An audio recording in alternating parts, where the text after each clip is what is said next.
Good morning बच्चों आज हम पढ़ेंगे पाठ 12 सुदामा चरित।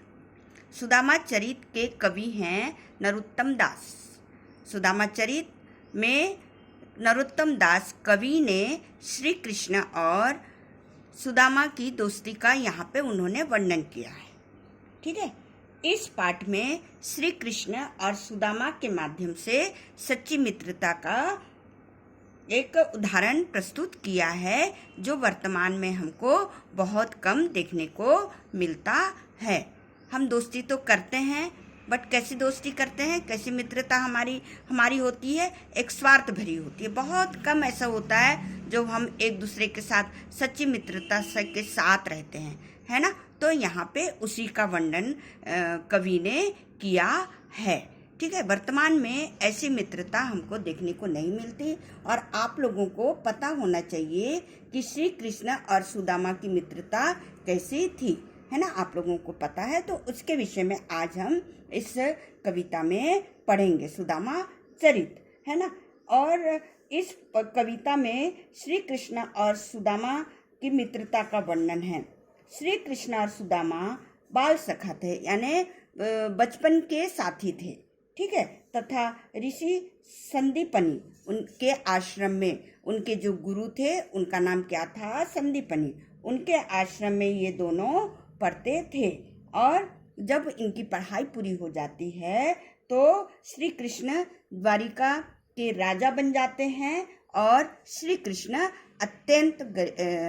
श्री कृष्ण के दोस्त जो थे सुदामा चरित, वो एक अत्यंत गरीबी अवस्था में अपने जीवन को जी रहे होते हैं। समय बीतता चला जाता है ना।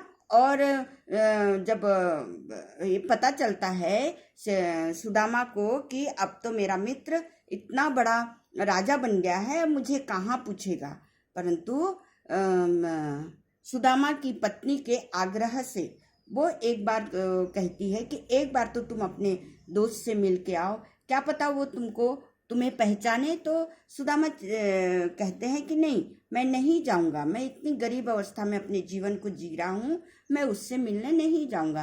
परंतु बार बार आग्रह करने के बाद, उनकी पत्नी के आग्रह करने के कारण वो श्री कृष्ण से मिलने द्वारका आते हैं।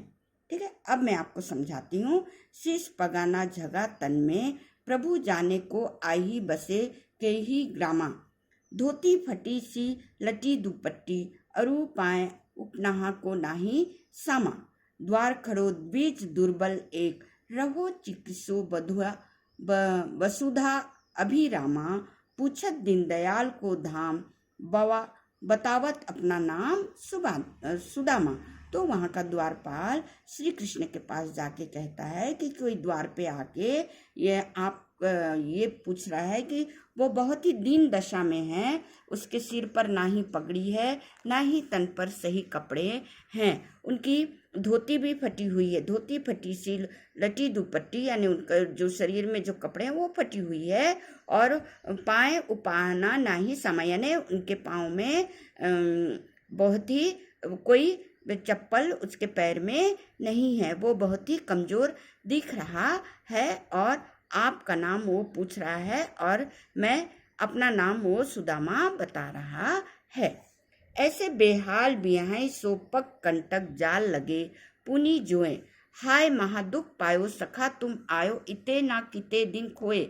जब श्री कृष्ण को सुदामा का आने का खबर लगा, वो तुरंत सुदामा से मिलने आए और उनकी हालत देखकर कहने लगे, हाय ऐसे बेहाल बियाने रे, तुम किस हालत में मेरे पास आए हो, तुम्हारे पैर में किस तरह से कांटे लगे हुए हैं, तुम खाली पैर आए हो, हाय तुम कितना दुख झेल के इतने दिन के बाद मेरे पास आए हो। देखी सुदामा की दीन दशा, उसकी दीन दशा देखकर श्री कृष्ण बहुत रोए, करुणा निधि रोए, यानी श्री कृष्ण रोए और पानी परात को हाथ छुए नहीं, नैनन के जल सो पग धोए। क्या होता था उस समय में जब कोई आते थे तो उनका यानी स्वागत पानी के परात से धो के अंदर उनको बुलाया जाता था, तो पानी परात का वो छुआ भी नहीं और अपने आंसुओं से उनके पैर धो दिए।